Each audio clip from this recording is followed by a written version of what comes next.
This is probably like maybe a weird location to film, but who knows. So it is August 1st as I'm filming this, which means tomorrow is Descendants, and that makes me really happy. I'm trying to figure out where to film. I also don't have my contacts in yet, so can't really see too far away. So we might be really close.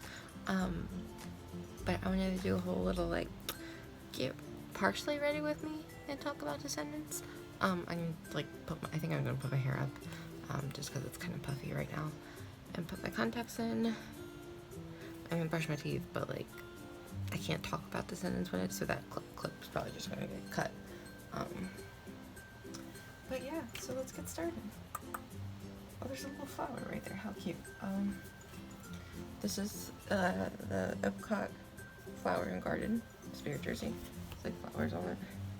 At the back. It's cute. I'm hoping they do one for Mickey's Not So Scary Halloween Party. So let's see. I just want to do a habit pony. So we're gonna take my brush and just take it forward. So we're gonna talk Descendants. So I know there are, and I've been trying so hard to avoid them on Instagram, and if not, just like save them so I don't really see them. But I've seen a lot of spoiler pictures and videos on my feed, and I know that's because I think there was a brief moment where it was leaked on iTunes, the movie. I think they fixed it and now it's just a pre-order.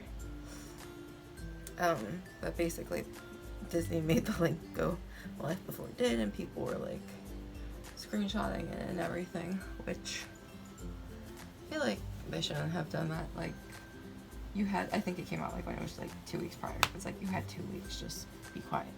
What next? I want earrings. Where are those dangling ones? But so I've been avoiding those, but I wanted to do some predictions. So we know Audrey is back, and they had her whole little like royal return video, and there's even like the new villain video. So I think she goes evil because she is jealous of Mal, because Mal is getting everything she had wanted, but she's not getting it. So I think it makes her crazy. And there's a scene, like there's a clip that it's Ben and Mal, and like they're like that kind of pretty much, and in the corner you can see a sliver of what looks like Audrey's hair. So I'm thinking she takes the crown, because like obviously there's clips where the queen's crown is missing. So I think she takes it for herself, because she's like, if he's not gonna give it to me, I'm at least gonna take it for myself. So I think all the evilness is her, because she's jealous and she goes crazy. Next up, I know there's a scene where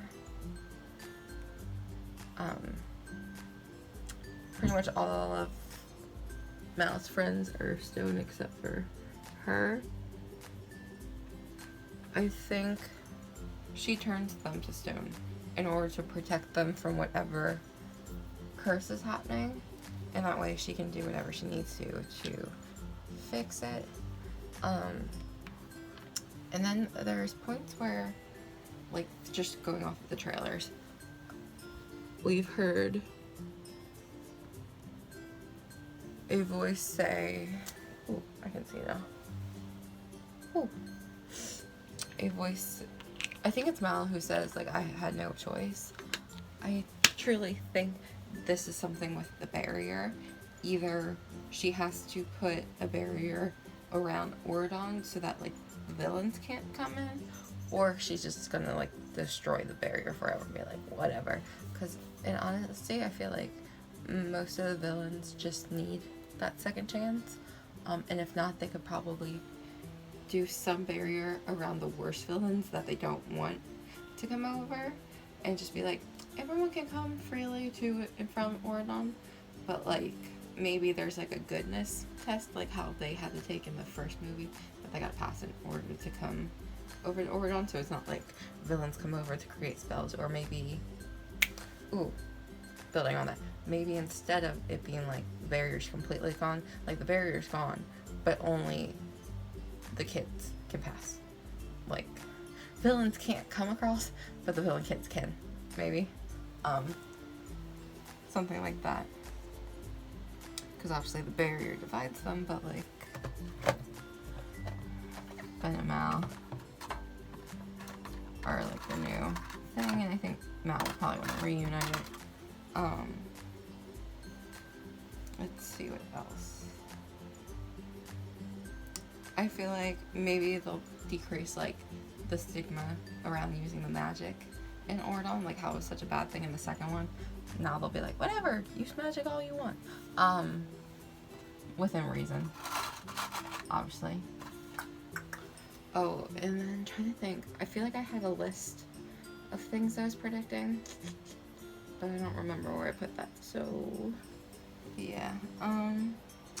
Ooh, another one. This one could be kind of interesting, because I had started this list prior to Cameron Boyce's death, so some of these don't know how they'll work.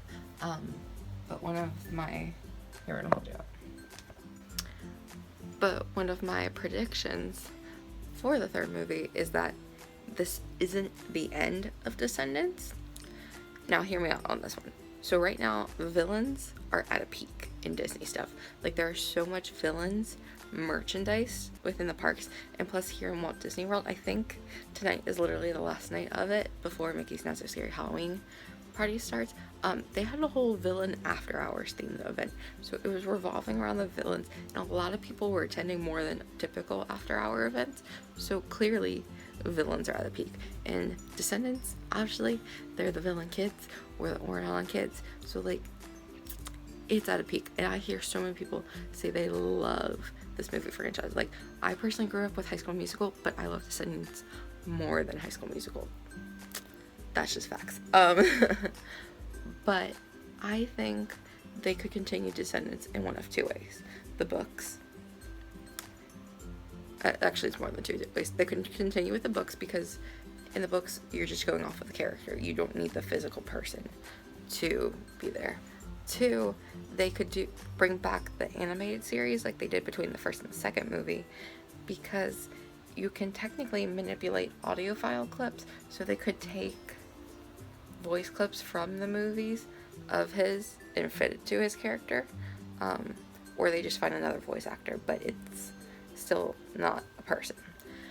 And then there's one my mom talked about, but I don't know how it would be, is that like, she's like, maybe they just find someone who looks similar to him, which honestly I feel like that would be kind of okay, but also at the same time I feel like if they did another book, they could just be like, he went on a vacation, like, just take him out of the picture, but in a peaceful way, so it's still respectful to his family and him, but then they don't have to worry about what would happen. That's another thought. I just feel like villains are at a peak, Descendants is at a peak, and like the way they advertised this third one didn't seem normal in comparison to the other ones. Like, they didn't really hype it, they didn't really do much, which I get because they had Cameron's voice within like the last month, so it just seems very like weird. And then based on all the trailers, all the storylines seem different. Well, like, they seem like the same storyline, but it just seems like there's too many parts. And like, is it gonna be complete? Like, obviously the Under the Sea thing, we hear about Mal's dad, but with all of the trailers, I've seen nothing about Mal's dad, because I don't think it's Hades, and I've mentioned this in other movies. That just seems like too obvious of an answer. So I am intrigued for tomorrow. So if it is before the premiere, when you're watching this, of Descendants 3, comment down below your predictions for what is going to happen in this next movie. Until the next video, and oh, one last thing before we do the outro.